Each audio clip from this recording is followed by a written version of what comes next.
to my YouTube channel. Dahil po sa holiday ngayon at New Year, ito po, hindi po tayo sa temple or jinja. Dito po sa Japan, may po mga jinja na pinupuntahan.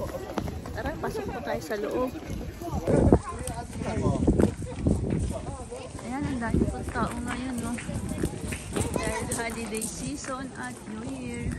At dito naman po yung mga nakaraan 2024 na mga umamuri dyan na po itatapon na hindi na kailangan. At ito naman po ang temple.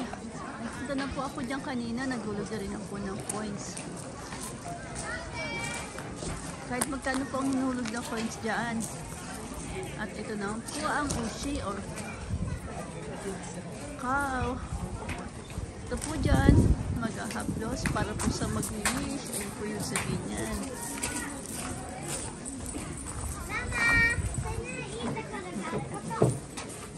Ito po ang cow. Haplos po dyan at mag-wish. Ang dami pong tao. Ang dami rin po dito. Iba po dyan pupunta doon. Bilihan ng mga umamuri or lucky charm. Tayo dito. Ano po natin ang mga lucky charm.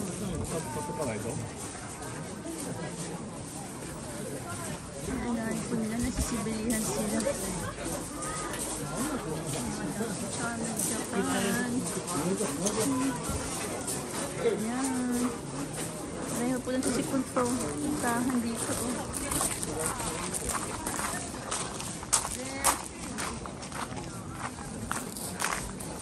Ito naman po ang wish, lalo na po sa mga estudyante.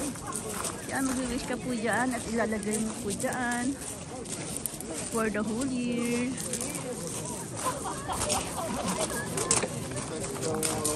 At ito naman po, nagpunta ako dito kanina. Ito po tayo ng pampaswerte or lucky. Para po sa mga kodomo o mga bata. Maghulog po dyan ng 200 yen or 60 pesos. Dami po yan.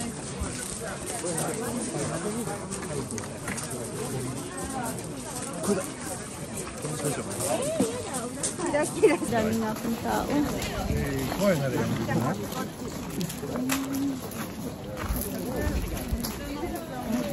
At pag hindi naman po swerte, sinasabit po dyan.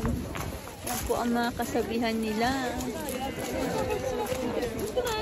At pag swerte naman po, lalagay po sa wallet.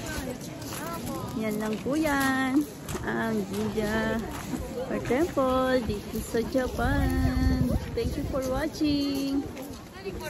God bless everyone.